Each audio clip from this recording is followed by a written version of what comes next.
Jezabel. En otras palabras, entró en una relación con el paganismo. ¿Queda claro? Y aquí está este rey que se casa con el paganismo. Así que la Iglesia de Dios acepta el paganismo y lo entremezcla con su mismísima esencia. Entonces, soportan a esta mujer, toleran a Jezabel, la cual se dice profetiza.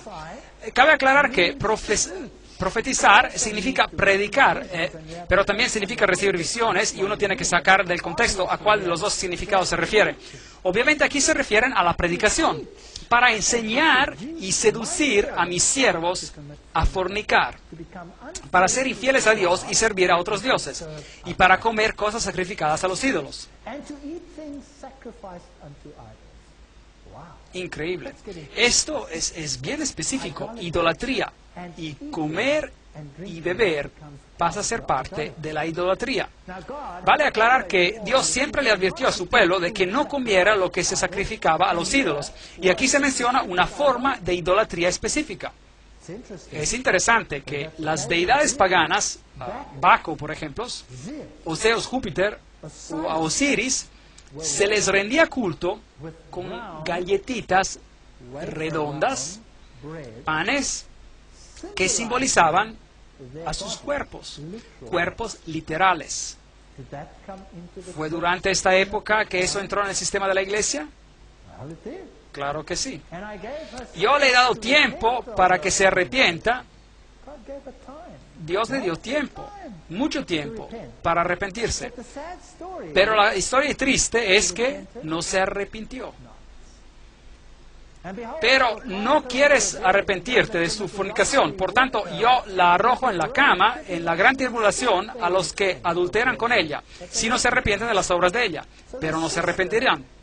Así que ese sistema no cambiará, seguirá siendo así. Entonces Dios tendrá que tomar esa luz y dársela a alguien más, porque ese sistema no se va a arrepentir. Es un sistema problemático.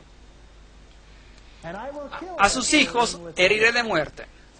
Entonces, fuera de este sistema saldrán hijos, los cuales serán tan apóstatas como ella fue. Y todas las iglesias sabrán que yo soy el que escudriña la mente y el corazón. Os daré a cada uno según vuestras obras. Por lo tanto, si tu criterio, ¿ya? Por lo tanto, si tu criterio son las obras, Dios te juzgará de acuerdo a tus obras. Si lleva a la gente a la idolatría, Dios juzgará conforme a eso. Pero a los demás que están en Tiatira, es decir, el resto, a cuantos no tienen esa doctrina, o sea, que no todos siguieron ese camino, llegó una gran división en la iglesia y no han conocido lo que ellos llaman las profundidades de Satanás. Esa terminología es interesante. Conocer las profundidades de Satanás significa que uno debe haberse iniciado en los secretos del ocultismo. ¿No es así? Hay gente hoy que sostiene conocer las profundidades del ocultismo. Y tendremos que descubrir dónde están localizadas estas profundidades del ocultismo hoy en día. Y lo vamos a hacer en las conferencias que nos quedan, sin ninguna duda. Pero aquí están localizadas ¿en qué iglesia?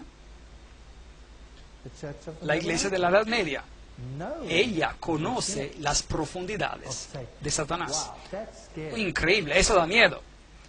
Vamos a tener que examinar este asunto. Yo os digo, no os impongo otra carga. Así que hay gente que se resiste a comprometerse de esta forma, que rechazan esta enseñanza interna, este misterio, este ocultismo. Pero lo que tenéis, reténlo hasta que yo venga. Esa es la primera referencia a la venida de Cristo. Por lo tanto, es obvio que nos hemos movido de una época en la cual la iglesia sabía lo que era la verdad, pasó a ser satisfecha consigo misma, pasó a un tiempo donde hubo gran persecución y la iglesia fue purificada. ¿Se acuerdan? Esmirna, Mirra. Y entonces pasó por un tiempo de compromiso, concesiones, Pérgamo, ¿se acuerdan? Cuando la verdad y el error se entremezclaron, y después a un periodo en el cual el hombre se postula a sí mismo como un estándar para decidir lo correcto y lo incorrecto. Y se convierte en religión para ti, para la persona, reemplazando a la palabra de Dios. Y luego entramos en el ocultismo puro. Dice el texto, retenedlo hasta que yo venga. Al vencedor que guarde mis obras hasta el fin, yo le daré autoridad sobre las naciones. Bueno, aquí está el pilar de Justiniano. Aquí está, y este por acá, conmemorando el decreto por el cual el hombre puede ahora decidir quién está en lo correcto y quién no. Y tiene el derecho de castigar aún hasta con muerte. Pilares son traídos, pilares egipcios. Estos son símbolos fálicos, de hecho, de Osiris. Esto es paganismo. Los encontrarán especialmente en Roma, por supuesto. Al centro del Vaticano se encuentra un tremendo pilar de Tutmose el III, el mismísimo faraón del Éxodo. La corona triple, que es de Medo-Persia, representa en realidad al Dios del cielo, de la tierra y del mundo de los muertos. Increíble. Es impresionante ser coronado con una corona que lo hace a uno rey del cielo, de la tierra y del mundo de los muertos. Eso es tomar el lugar de alguien más. Bueno, obviamente necesitamos un reavivamiento. La iglesia de la Edad Media se convirtió en obscuridad y llegó a ser conocida como la Edad Oscura, de hecho. Y entonces el próximo periodo es Sardis, abarcando desde el año 1517 a 1798. Significa renovación. Hablaremos más en detalle después sobre las fechas y aclararemos por qué estos periodos son importantes. Renovamiento de lo que queda. Literalmente, Sardis significa reforma. ¿No es increíble? Que Dios nos ponga en este orden. La ciudad era impenetrable, pero fue tomada 2 veces sin resistencia.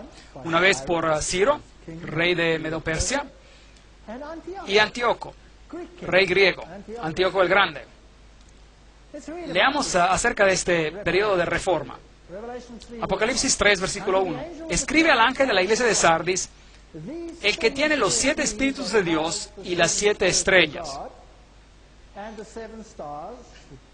Los maestros, es decir, las estrellas son los maestros en sus manos. Yo conozco tus obras, que tienes nombres de que vives y estás muerto. Increíble. Aquí sí que hubo una renovación. Aquí había vida que ingresaba a la iglesia. Algo había sido descubierto. La idolatría había sido dejada a un lado y había vida. Pero esta vida no era lo suficiente completa como para que fuera vida. Había muerte en ella. Sé vigilante y confirma las otras cosas que están para morir. Ese es un testimonio terrible. Estaba por venir la vida y habían cosas que tenían que ser restauradas, que eran muerte, que tendrían que ser restauradas a la vida, pero están listas para morir. Doctrinas enseñadas, porque no he hallado tus obras bien acabadas, completas, delante de Dios.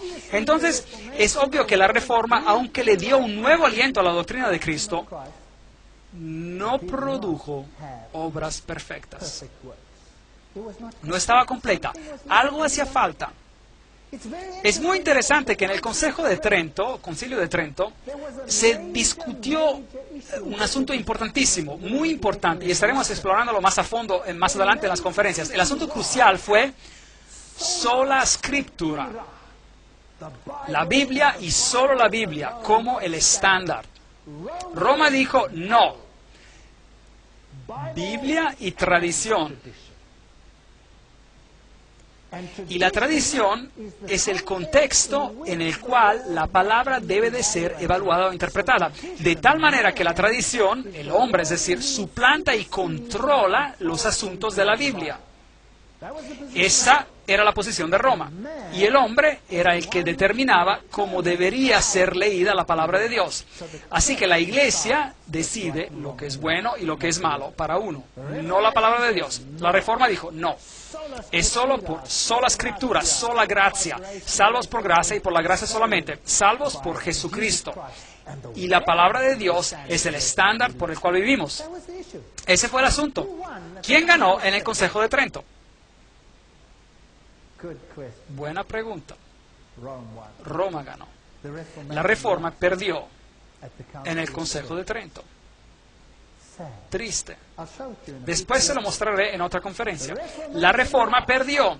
Vino una ruptura, sí, pero la Reforma perdió. Tuvieron la mejor oportunidad en la historia del mundo para completar la obra y ganar, pero perdieron.